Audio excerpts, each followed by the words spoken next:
হচ্ছে ছিম দিয়ে লাইলন টিকা মাছের ঝোল। মাছটা ভালো করে কেটে মাছটা ভালো করে ধুয়ে নেবে। তারপর তারপর দেখো ধুয়ে নিচ্ছি ভালো করে কেটে আঁশ ছাড়িয়ে ভালো করে ধুয়ে নেবে। কড়াই চাপিয়ে নেবে। কড়াই চাপিয়ে কড়াইটা যদি গরম হয়ে যায় তেল দিয়ে দেবে। তেলটা দেওয়া হয়ে গেলে মাছটা লবণ হলুদ ভালো করে মাখিয়ে নেবে। মাখিয়ে নেওয়ার পরে মাছটা ভালো করে লাল লাল করে ভেজে নেবে। উল্টে পাল্টে ভালো করে লাল লাল করে ভাজবে। দেখো মাছ এক সাইড ভাজা হয়ে গেলে তারপর আরেক সাইড ভাজবে। ভেজে নিয়েছি।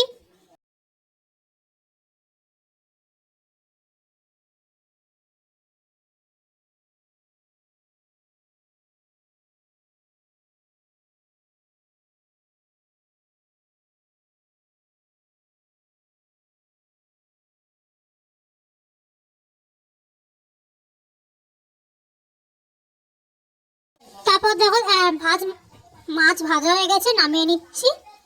নামিয়ে নিলাম, সব কটা নামিয়ে নিলাম।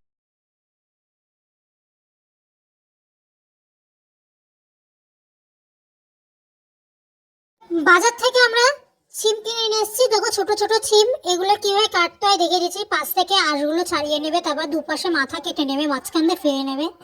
গোটা চাইলে গোটাও রাখতে পারো, মাঝখান দিয়ে ফেলে নিলে। তারপর ভালো করে জল দিয়ে 3 থেকে 4-5 বার ভালো করে ধুয়ে নেবে।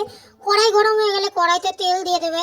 তারপর দিয়ে দেবে হলো সিমগুলো। তারপর মাঝখান দিয়ে লঙ্কা ফিরে দেবে, যে কটা তোমাদের পরিমাণ অনুযায়ী তোমরা লঙ্কা দেবে। হালকা ভাজা হয়ে গেলে তারপর দিয়ে দেবে জল।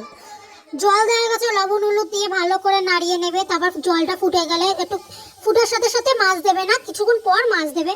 ফুটা হয়ে গেলে দেখো মাছটা দিয়ে দেবে। মাছগুলো দিয়ে দিচ্ছি। মাছগুলোর ভিতরে তো ঝোলটা ঢুকতে হবে আর টেস্টটা তো আনতে হবে, এই জন্য মাছগুলো দিয়ে দিচ্ছি। মাছগুলো দেওয়ার পরে কিছুক্ষণ ফোটাতে হবে। মাছগুলো দিয়ে ভালো করে নাড়িয়ে চাড়িয়ে নেবে।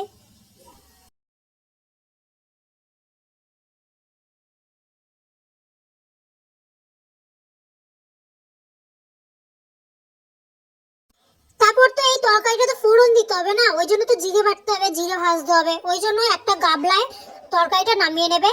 নামিয়ে নেওয়ার পরে দেখো নামিয়ে নিয়েছি একটা গাবলায়, তোমরাও নামিয়ে নেবে, একটা গাবলা সাইডে নামিয়ে নেবে।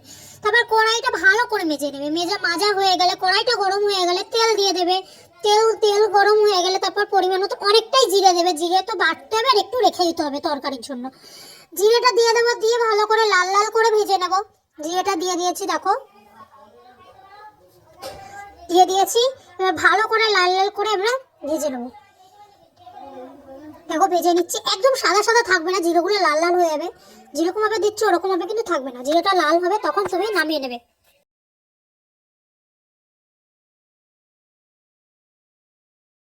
অল্প জিরে রেখে দিয়েছি কড়াতে, যাই তো ফোড়ন দিতে হবে আর জিরেটা বাটা তো দিতেই হবে। দেখো ফোড়ন দিয়ে দিচ্ছি। ফোড়ন দেওয়ার সময় না হাতে খুব ছ্যাঁকা লাগে, একটু সাবধানে তোমরা করো। যদি রান্নাটা করো এরকম তাহলে একটু সাবধানে দিও। দেখো একটু নাড়িয়ে চাড়িয়েছি, কিছুক্ষণ ফোটাতে হবে।